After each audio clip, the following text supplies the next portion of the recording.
Yo, people, Punjab2000 in the house, myself, Badja. It's time to give those people, that, the musicians out there, next generation artists, DJs, producers, that platform to show what they're all about. The next guest I've got, you must have heard of him. He's been doing the rounds for quite a while now, but he's stepped up the game. He's actually got a track out. Is Kulstarr. How are we doing, Kulstarr? How are you, Badja? All good, man. All good. You finally made it all the way from Wolves to Leicester, and you did it in. Well, in a world record time, world's slowest time of 2 hours and 20 minutes. Madness. You know what? Standard, peak time in the evening. We're here at the Flamingo Bar and Grill in Leicester. It's a good vibe here. So let's talk music. Yeah. So we're connected. You're on social media. You're doing your thing. But let's rewind slightly. So I saw your things. I thought, you know what? This guy's actually reworking his tracks. Technically it's a refix. You call it fix. Yeah. The Kulstarr fix or the fix Kulstarr. You've got the 180 segment on YouTube. You do your thing there as well. So we'll come to that lately. But I want to know, how did it all start? Because I know you've always had that link to music through your family, right? Yeah. So it's all like when I started off younger as learning instruments first. Went to India in 1992 for a wedding. Well, his daughter was getting married. And after the wedding, we went shopping in the share, as you do. Mm-hmm. And come across a music store. And done my dad's head in about wanting a set of tabla. Tabla here, percussion, yeah. And it's because I was at Punjabi school at the time, and they used to play it in the assembly, they used to play it at the Gurdwara and the Kirtan and all that. And I was like, I want a set of those. And my dad was like, Bejaram, like, you're not going to get those. He goes, everything you buy, you just leave it there for like a week, and it's gone. So done his head in for a couple of months. And then I think it was my Puwa who brought them over eventually. Yeah. And then my Bibi, bless her cotton socks, she was takri then, like, she's siani hui hua. So she started taking me Gurdwara twice a week to learn tabla. I was a young boy on a bus, no matter what the weather, Badja, yeah. Raining, sleet, snow. Catch a bus at 4:30, Tuesday and Thursday, Gurdwara. I'll learn my lesson there alongside a lot of other kids there. Ote langar shake, then come home. That was twice a week, and at a young age. Yeah. And then slowly on from there, picked up other instruments because the class had like, they had like tolkiyan there, vajje there. So jita haath made mote khol gaye into other parts as well. And then as I got older, I slowly got into the production game from there. What age are we talking about? How? About what age? So I got into the production game, 16 I was. Wow. Just started college and came across a music production program by chance. I was messing around, we just got a brand new computer, my mum and dad brought us to do our schoolwork or college work. Yeah, padai. And messing around on our dial-up internet, and came across this production program, 28-day trial, downloaded it, started messing around on it. First thing I noticed was it had a recording bar at the top. So what that allowed you to do, if you had a decent mic or any mic, was you can record like, yourself playing tumbi or tolki, whatever. So I started messing around with recording like little pieces and stuff, and then looping them and whatnot. And then and this production program was very, very basic. So it didn't really allow you to create beats, but what you could do was like, you can sample instrumentals and chop things up and whatnot. And I was really into hip hop at the time. So I started chopping up hip hop beats and bringing in like jazz beats or whatever, mixing things up and creating like, loops and stuff. And then what I started to do was add my tabla to it, or tumbi, because I learned tumbi along the way. Started adding instruments to it. So that was like the beginning of my production journey with that 28-day trial. Right. But then 28-day trial finished, and then I had to beg my mum to buy me the proper version, $14.99.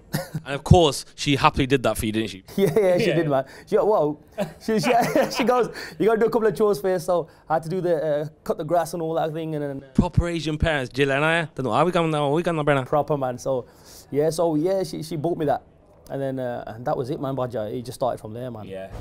So. And I mean, you say it started from there. You're 16. You still got you got your studies going on. You got exams coming up. You got always family pressures. You got events going on. Being an Asian family, there's always stuff going on. So what was the focus? 16 is a young age. Did you already have a focus like this is where I'm going, or what was happening at that time? The honest answer, it's like I think when you're that young, you're just kind of innocent. Yeah. You're just doing things, and you're not really thinking too far ahead. You're kind of enjoying the hobby, so to speak. Production was something that came new to me at that time when I was 16. Up until then, it was all about learning instruments, learning about basics like like sor and beats and different tala and rags and stuff.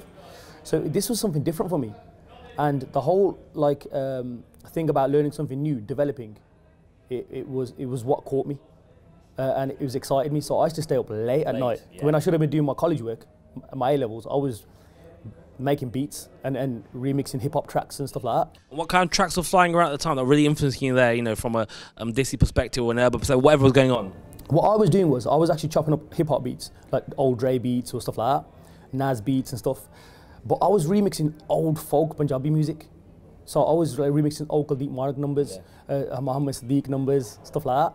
So I remember downloading like a whole load of Kuldeep Mark stuff. And the first track I ever remixed was Yaran Di Yari, I think. Yeah. Bad track. Yeah, man. So I mixed that, and then I've still got it. Yeah. Still got it. So I started off literally getting hip hop beats and stuff like that, chopping them up and remixing folk tracks, man. That's how I started off. I mean, this story sounds very similar to our boys, Chaos Productions. From Canada, when they did their thing in Case the Bass series. I don't know if you're familiar with that, but they were doing the same thing. Dropping the hip hop beats, on the old, mics, tracks, etc. But so, what did you actually do with these tracks? Because you're a young guy, you just doing the production on them, doing your thing on it. But so, what happened to the tracks? Doing it for the love of it. Completely doing it for the love of it. Is just showing my mates. Yeah, you're showing people in my family. And just enjoying it, not really thinking too far ahead. Just like I said, at that age you're innocent. Yeah. So it's just like I was learning. So don't get me wrong, man. Some tunes were monstrosities, man. Yeah, something that didn't sound right, but it was just like the whole excitement of it. Yeah. Not thinking too far ahead and just enjoying the music and the learning aspect. And what was their reaction, like family and friends? Were you showing it to family as well, like your cousins and all that? What was their reaction? There were some tunes that they actually really liked. I actually remember remixing. Do you remember Pegam by Amrinder Gill? Yeah, of course. Oh, yeah. I came across that. I love that tune. Yeah. And I remixed that with this Usher beats and stuff. Yeah. Chopped them up and whatnot. My brother loved it. Until this day, he loved it. Yeah. So it's like they took to some, and some of them were like, "Oh, you need to work on this and you need to fix this, whatever." So whatever they said to me, I kind of took it on board and just tried to improve the next ones. Yeah. So that was it. Yeah. And then, what happened in the next chapter? When did it actually step up where you thought, actually maybe I can do something with this, maybe I can make it a bit more of a, not rather than just a hobby or a passion, take that hobby and passion and do it on a more serious professional level? When did that happen? How did that happen? So basically, okay, I'll start off with, so this production program, it was so basic, right, that you couldn't do much of what I've already mentioned. But I started to use it kind of beyond what it was designed for, in a way, because I started designing proper beats and stuff on it. And then it got to a point where I got my hands on some proper production software. Okay. So when I got my hands on this proper production software, I was really manual with it, because the old program was really manual. Everything had to be, done by yourself, every single thing. So, these days production software, a lot of it is kind of helps you kind of build everything in one go. So it's not as manual sometimes. Yeah.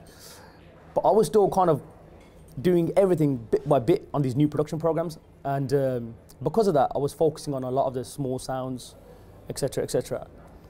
And I kind of felt as though it improved my work, because I was using professional software, but I was actually improving my work using this software as well. Yeah. And then slowly, as the tracks, kept coming out, or kept mixing tracks, a friend of mine, a very, very good friend of mine, Sabi, we was actually linking up with our friends at the time. But me and him got there early. How old are we now? What age are we talking about? So, early 20s. Okay. So me and him get there, and we were earlier than everyone else. Yeah. And he just says to me, "Kully, put your sound out there." And I'm like, "What do you mean?" He says, "Put it out there, like, use the mediums, use like MySpace or whatnot."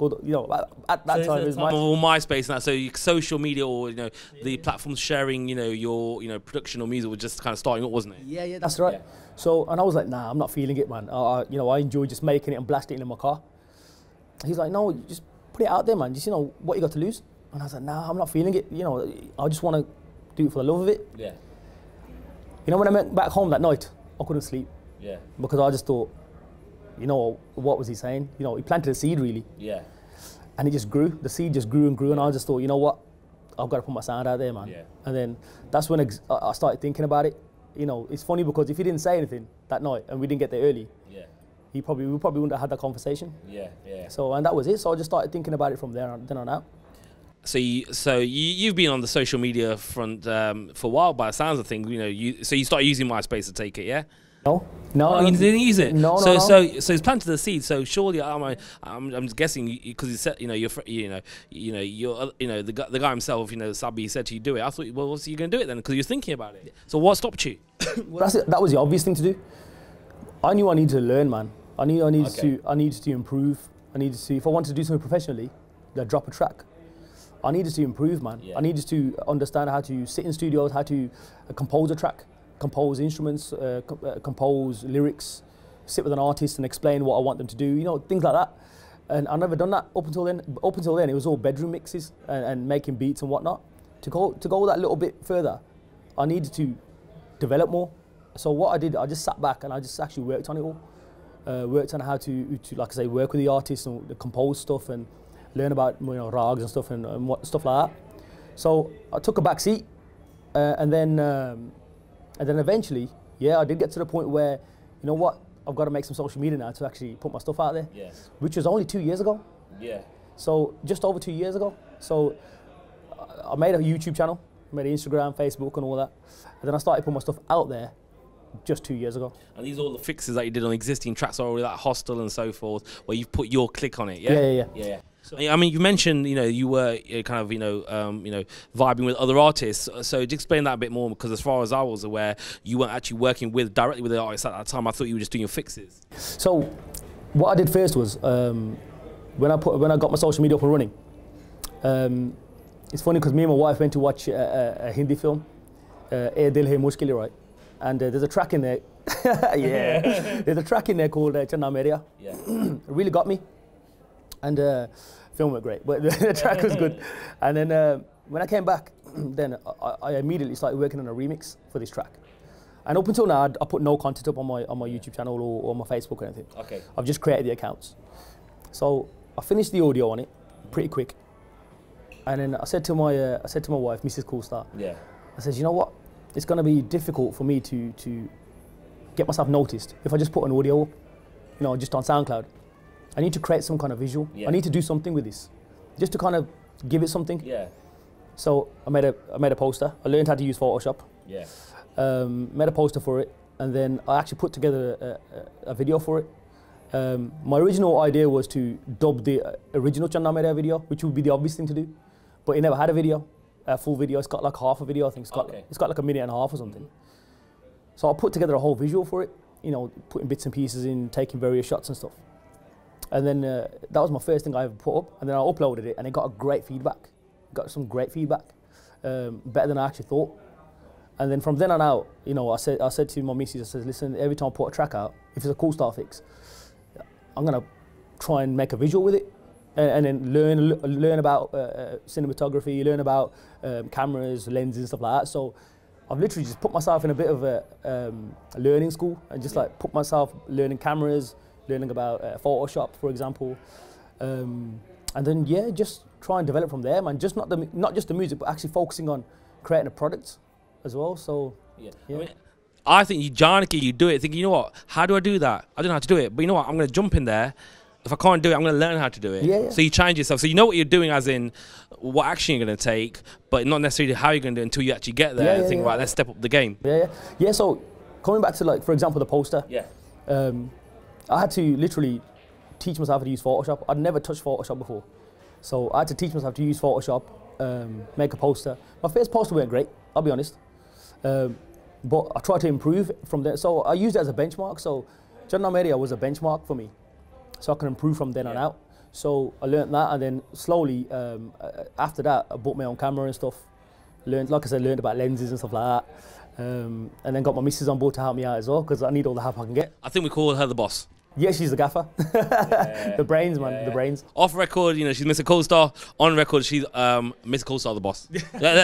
She's here. She's in the back there. Man, you're getting trouble, I know. So we're gonna watch what we say here. So you started doing your, the fix, the 180 thing. Explain that, for people that don't know about the 180, projects. So the Kulstarr fix. It was for me to put content up in between official releases. So what the Kulstarr fix is, it's not me fixing a track. I don't mean any disrespect to any track, right? What the fix is simply is, it's my favorite track at the time that I mix. and I've just fused the words fix, sorry, a favourite and mixed together. Yeah. So it's a fix, and it's something different to what people have named their remixes out there, rather than refix or remix, whatever. I just wanted to give them my own little spin. Yeah. So I've got Kulstarr fixes, and then I've got something I just started recently called the 180 fix. Okay. What the 180 fix is basically, you won't get a visual with it. It's just, what happened with the videos was, because sometimes it can take a bit of time, I needed something that if I make a track tomorrow, for example, I can just drag and drop it and put it up online. So I created something called the 180 fix, and what that is, it's basically a track that I've mixed or whatnot, but it's not going to be any longer than 180 seconds. So I've named it 180 fix. Why no longer than 180? Because, you know, I think it's a good number, it's a good length of time. Yeah.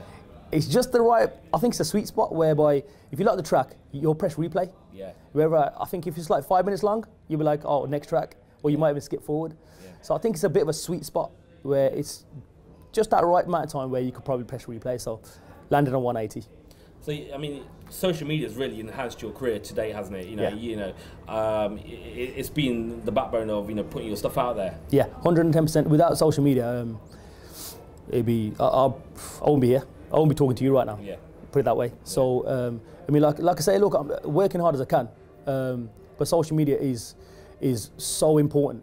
You got to stay relevant on it. You got to let your audience know. Your audience grows on there, and most like crucially, you get feedback on there as well. So you get like honest feedback from people. Yeah. You get some people who will say some stuff, but that doesn't matter. But you get honest feedback from people, and they'll be like, you know what, Cully, you could have done this. And I'll be like, cool. You know what, I'm gonna try that on my next one. So I'll be honest with you, every track I've got some feedback whereby I could improve, but you use that as fuel for your next one. Yeah. So yeah, man, it's a big learning curve, but without social media, it's difficult. And the way you come across to me in terms of perception is it's pretty much a solo mission. Yeah, you got Mr. Kulstarr backing you, you're keeping you in check and everything. But with other artists that we talk to, speak to, it's always like, well, so and so body helped me here. We sat together in the studio. He did this, she did that, etc. But pretty much so far, it's like it's a one-man band camp here in terms of your production. Yeah. So it's like literally. I ain't gonna. Don't get me wrong. I've had people help me on the way. Introduce me to so and so. I got a good friend called Niku from USR. I remember when I first started getting to studios, I was like, Niku, I need help with this. Do you know a certain guy who can do this, do that? He's like, no problem, I'll refer you to this guy and he'll give me a phone number. So big up Niku USR, a good mate of mine. And Gurpreet and all them. And Gurpreet and Bali, all the boys, wicked lads. So it's like, I've had that kind of help, but in terms of doing the work, producing the track, that's all been myself. Wicked. So composing stuff and recomposing pieces. For example, my sarangi player, I'll send him all the pieces through that I want played. So I'll play on a vajja, record it, send it through, and he'll practice it. He'll come to the studio and he'll play exactly how I want to play it. So stuff like that, yeah, it feels rewarding as well. Because like you're putting the hard yards in. So yeah, exactly. So yeah, man, yeah. So we've now moved on from doing your projects, the fixes, the 180 projects and so forth, and learning the art and the production, software and everything that goes with it, making those contacts, and now we've come to the point where you've actually released an original official Kulstarr track, featuring Jaswinder Dagamia, doing his thing, his style of music. That's him. Yeah, we know he's for the folk bhangra. Tell me, briefly how that connection happened. What made you think, what, it's time for me to actually release a track. I thought I need to do this now. This track's been ready for 2 years, Wajah. 2 years. I held it back because I had no social media. Social media is where your audience is. Like I said, we just touched upon it. You get your feedback and stuff. Yeah. So I obviously updated it since then. I tweaked it. But the way it happened was when we was writing the lyrics and stuff. Tari Banwali Puria, shout out Tari Banwali Puria, great writer. When we was writing the lyrics, or before we got to the lyrics, I said, look, I want this kind of style of song, etc., etc. And he said, look, what kind of singer are you thinking? And I said, you know what? I've always been a fan of Jaswinder Dagamia. The guy, he was my first choice, hand on heart. And he was like, I know him. And I was like, really? He's like, yeah, I know the guy. He goes, let me ring him right now. And I'm like, you're on like first name terms with him. You know him that well, right? Yeah. So he picks up the phone, rings him, says, tells him about myself, says, look, he's got an artist here, blah, blah, blah. And then I spoke to him, got him on board straight away. And he's, Jaswinder, he's been absolute ace with me since I've been speaking to him. He's been, the best thing about it is he's been like really cool and calm about everything, patient, because he knows I'm a new artist. Yeah. So he knew that he wasn't going to come out 2 months later. He knew he had to wait a little bit. So, yeah, it was coincidence that Tari Banwali knew just from the Gamia and got him on board. So it's simple as that, man. That's what you call destiny and Kesmat, you know, everything combined. I listened to the track, you know, a couple of times, thinking about what, you know, what's the unique selling point about this. I thought, you know what, you've kept it quite simple. You've not overplayed it on the production side of it, the musical side of it. It is what I would class as traditional Punjabi folk music, and you've done a throwback to Manik in it as well, and you use the visuals to that. So I think that comes back to what you were talking about earlier on with your early production days. Yeah. So with the video, I actually got guys to shoot it that haven't shot a Bhangra video before. They're actually filmmakers from London. Just to kind of bring a little bit of a different perspective into the shoot, something a little bit fresh.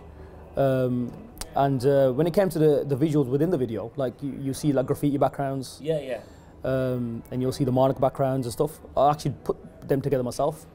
You'll see the flames and stuff. I put them together myself and stuff. So it's just like all the vision stuff were created by myself for the actual video, for the video. But I had to put Manik in there because I've been listening to him since I was a kid. My dad's been listening to him since he was a kid. So, yeah, I wanted to kind of do a little bit of a Manik bully in there as well. Yeah, of course. Yeah. And then to keep it all folk and stuff. So yeah, but I wanted, like I say, Vaja, I wanted to produce it honestly. I wanted to produce it how I felt inside, because the track essentially for me, it's about proudness. Yeah. So I wanted to produce it like where when you're listening to it, you feel proud. Yeah, because I saw, you know, we had Sardari tracks before, but what's the special definition or meaning behind this? Yeah. So I wanted, like, you know, everyone's got their own definition on it. The way I've been brought up is about proudness, and it's not in the egotistical sense. It's not like मैं बड़ा हैं, तुसी छोटे हैं, whatever. It's just literally live proud, live, you know, appreciate everyone and live proud. Be proud of who you are. Doesn't matter who you are, what you are, how you are. Be proud of who you are. You know, at the end of the day, your mum and dad have thonu paaliya. Yeah, Chamana, which is the opening line. Mape ne menu bada Chamanal paaliya. And just live proud. And I wanted to kind of, I wanted to create music which kind of like, you know, complemented that. So I wanted to be big and brash, big doors going on, you know, and not worrying about volume levels, man. Just make it loud and proud. And exactly how I made it. So that was it. No, man, true words there. You know, Mr. Kulstarr was like, I can see her cry. She's not showing it. I know she's crying as well. Share it, share it. Playback Records, you had the release with. You know, big label have been doing their thing, supporting artists from day one. But the game's changing. I've seen a lot of other artists now. They're kind of moving away from labels and doing their independent thing. I mean, what do you think of that? I mean, how's it all changed? It's just completely different to the way it was 10, 15 years ago. I'm very supportive of it. I'm very supportive. I think if an artist can stand on their own 2 feet, I think it's great. I think it's absolutely great. So, you know, it's very important that the artists, before they do that, they understand the game. They understand the social media game as well, the hard work that it takes to kind of, you know, get through the whole social media aspect of it. So, I mean, I think, you know, if an artist is ready to do that and they're confident, I think it's a great route to go down. Not saying that labels are a bad thing. I think labels out there support the artists and stuff, you know, and do their stuff, support the artists, push their stuff. Hats off to them, you know what I mean? But, you know, I think there's pros and cons with both. Of course. There's pros and cons with both. But if an artist can stand on 2 feet and move forward, fantastic. Fantastic. As an individual in this industry, I'm sure you agree with myself, you know, being in that kind of, having that platform, as long as the artist gets the opportunity to platform their creativity without limitation, of course we have to be aware of what's kind of going on around you, but, you know, I think sometimes certain factors don't allow that individual artist or producer to maybe bring forth their actual product that they want to do, because they're saying that we shouldn't be doing that, we shouldn't be doing this. You know, you don't want to offend, but you also want to do what's true to you. Yeah, it's true. I think it all comes down to, as I mentioned earlier, honest music. So, you know, if you're honest with your music and you know what you want to do, you're not looking at the commercial side of it. You know, I'll make a commercial track, or I'll make this track because it's in right now, or let's use this wording because it's in right now. It's very important you make music inside you how you feel it at the time. So you can channel whatever you're feeling at the time into a track. I can tell you right now, every single track I've remixed or remade, or even Sardari, how I was feeling at the time. You know, I composed all the Sarangi pieces at 3 o'clock in the morning. I had to get out of bed to compose them, and we was in bed watching a film or whatnot, and I said to my wife, look, you know, I've got these pieces in my head, and she's like, you know what, get on the laptop now and just do it, because otherwise tomorrow you'll forget. 3 o'clock in the morning, I was composing all the Sarangi pieces that I had in my head, and I done it within about 20 minutes, and I've actually got a photo that my wife took of that moment. So it's like, and I remember how I felt. Yeah. So, and I channeled all of it at that time. Yeah, good. So it's very important, like what you're doing, whatever track you're doing, you be honest with yourself, and you channel all your energies into the track. And I think that's the way you can produce a track that is great. I think that's it. That's it. I was coming to that. I've been looking. Like I said, I watched the video, listened to the songs and everything, and great feedback. We're gonna wrap it up there because I'm sure you got a lot more things coming up. But just to give people a teaser, what's next. So the Diary Drops out. It's doing its rounds. It's positive vibes. What's next for the Kulstarr? A lot more Kulstarr fixes. A lot more 180 fixes. There's official tracks out in the works as well. So you're gonna get a lot more official tracks as well. There's a few more other things we've got up our sleeve as well, which I can't mention for the YouTube channel, but you're gonna see a lot more of what I've been doing recently. Original tracks, new tracks like this, yeah. So not just refix, or shall we say the fix or 180s, but new tracks as well, yeah. Yeah, brand new tracks as well. So I'm working on official tracks which are standalone. I've delved in a couple of things in my last Kulstarr fixes whereby I remade tracks, recomposed tracks with brand new singers. So you're gonna get more of that as well. So I'm just trying to keep it all different, but just keep supporting. And you know what? Hopefully, with God's grace, I can keep carrying on doing it. Do you want to say anything to the Punjab2000 people out there on this camera? I'm just so passionate about music. I just completely lost where I'm going. Everywhere. Yeah, speak to people out there, Punjab2000, crews and your followers and fans. You want to say anything? Yeah, I just want to say thank you to everybody who's supported me so far. It means more than you think. I know I can't reply to everybody at once. It's I don't mean it to offend anyone, but keep supporting the music, keep pushing it, keep liking it. Thank you to everybody who's supported me so far. Keep doing it, and you know what? I'll try my 100% best. Thanks, guys. You know what? That was big up to you doing your thing. Creativity, music. New generation, next level producers. Now it's it's time for us to change. So all the best. Thanks respect, man. Respect. Wicked. Yeah. Punjab2000 in the house with Kulstarr. Watch this space. ਨੀ ਗੱਡੀ ਵਿੱਚ ਲਾ ਕੇ ਰੱਖੀਏ